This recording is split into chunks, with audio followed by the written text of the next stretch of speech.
Hello, my wonderful viewers, and welcome to another episode of Betty Adams Overanalyzes. Today, we're going to take a look at a common misconception in the Lost in Space fandom. Scarecrow isn't dead. Or rather, he didn't die on screen. That was not an on-screen death. That wasn't a death at all. Not from what we've learned about the robots. So, what do we know about the robots? We know that the robots' memories, their personality, are kept in a core, which is something that appears to be a string of fiber optics about as long as your forearm that's stored somewhere just above the juncture of their legs and their main torso area. As long as this is intact, you can essentially resurrect the robot from those memories. We see the silver robots do this with SAR, and then Will does this again with Robot, meaning Scarecrow's personality was never directly affected.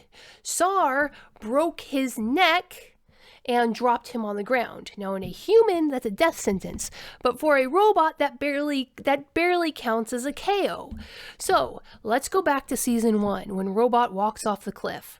Robot was literally dismembered. All 4 limbs separated from the main torso, and the head completely severed from the main body. Dr. Smith had to wander around gathering up his parts in a backpack before bringing it back to the ship to be reassembled. SAR breaking Scarecrow's necks with that motion was SAR immobilizing Scarecrow probably for long-term imprisonment, because clearly the robot's processing power is all in that bubble. They communicate through their faces, but that's also how they think. When you're watching the lights move on a robot's face, you're literally seeing how they think. So that they were created either to not be able to tell lies or to be incapable of hiding what they were thinking, which is actually a pretty smart safety to put in your massive robot army as long as you can read it. So I imagine it would be incredibly difficult for one robot to lie to another or even to conceal something from another.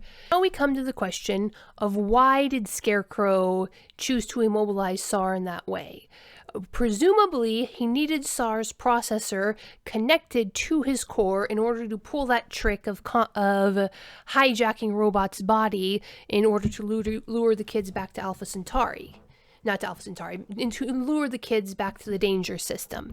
So, why did SAR go through that whole song and dance, taking over Scarecrow's body, taking over Robot's body, in order to lure the kids back to the danger system? Why not just go to the dead homeworld, where we know he was been once before, to capture Will and interrogate him there?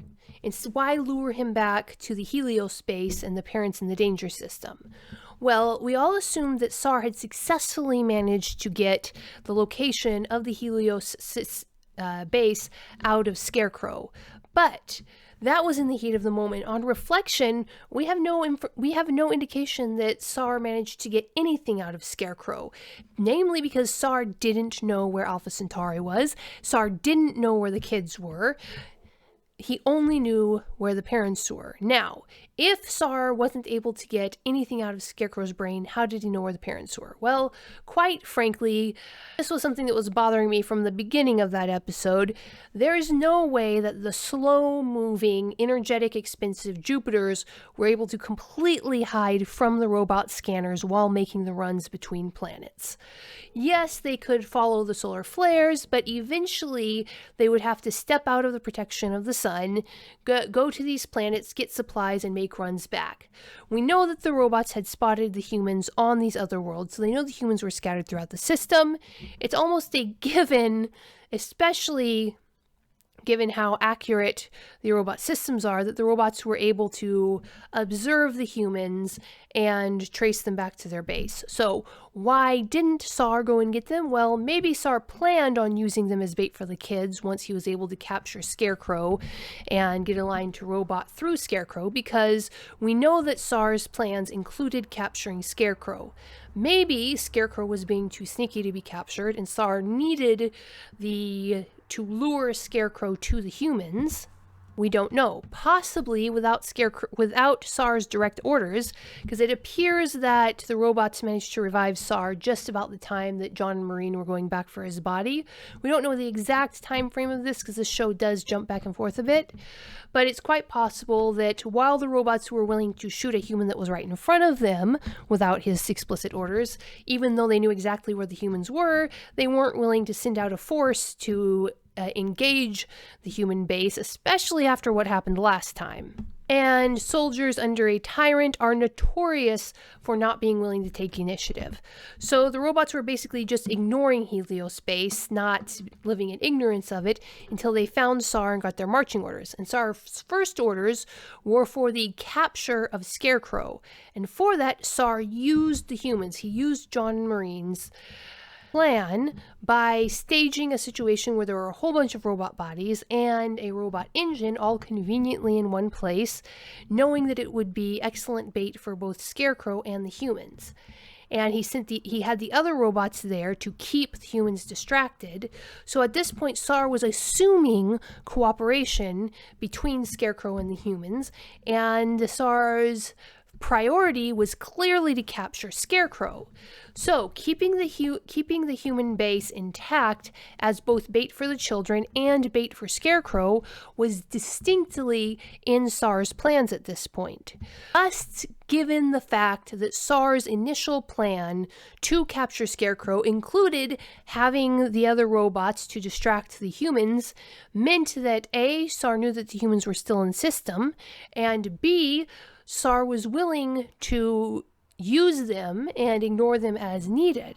So this really, really points to the fact that Scarecrow did not in fact give up any information to SAR from that mind probe. Presumably, Scarecrow's link with Robot being something hardwired, they'd connected their cores to each other for interplanetary communication.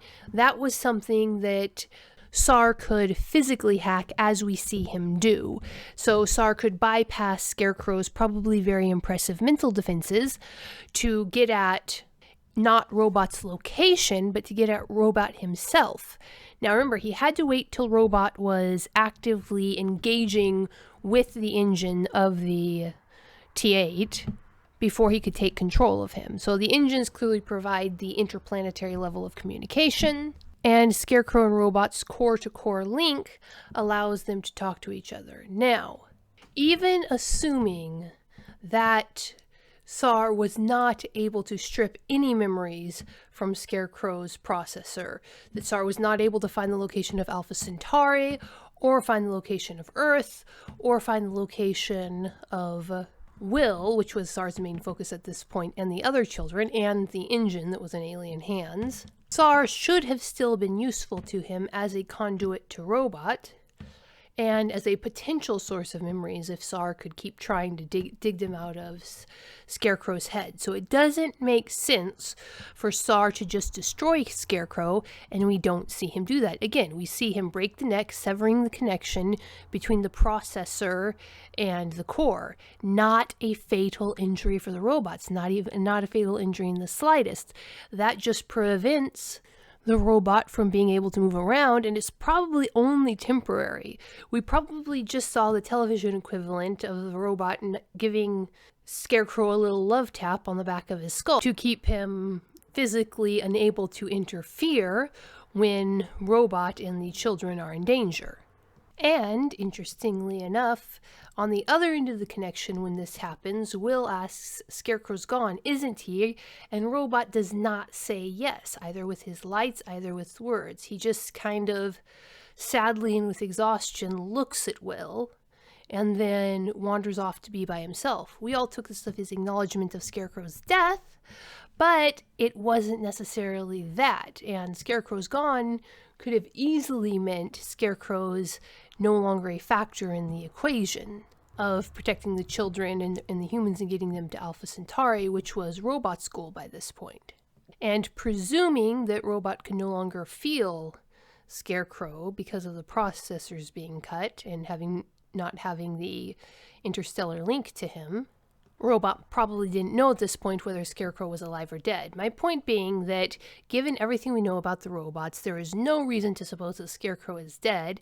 Given what we know about the robots, there's every reason to suppose that Scarecrow is still in one of SAR's holding cells at the end of Season 3, and we just didn't get to see that story arc because of the restrictions that cut the final 2 episodes out of the series. That was just a loose end that was fairly easy to cut out when they had to eliminate 2 episodes. So that's my 2 cents. There's every reason to suppose that Scarecrow is still out there, and if we ever get any canon media out of this, we have every reason that we can expect to see Scarecrow again. And because, given the kind of show this is, it's quite possible we'll be able to see Ben Adler again. I mean, why did Scarecrow want an alien engine but a human ship? Why was Scarecrow haunting SAR's body, waiting for the humans to show up again? It seems more likely that he would have had other options to just get himself off planet. I mean, he made it up to the Resolute at the end of Season 2, so there's no reason to suspect that he couldn't have stealthed himself off the Amber planet fairly easily, but if he was having to lug around a half-dead, possibly cybernetically enhanced human, that's another story. He would need a human ship with human medical facilities, which is what I suspect he was going for. But be that as it may, that's my 2 cents on why Scarecrow is not canonically dead. Just canonically KO'd and being held in one of SAR's former holding pens. Anyway, what do you think? Do you think we can expect to see Scarecrow in this rumored Will and Robot spinoff?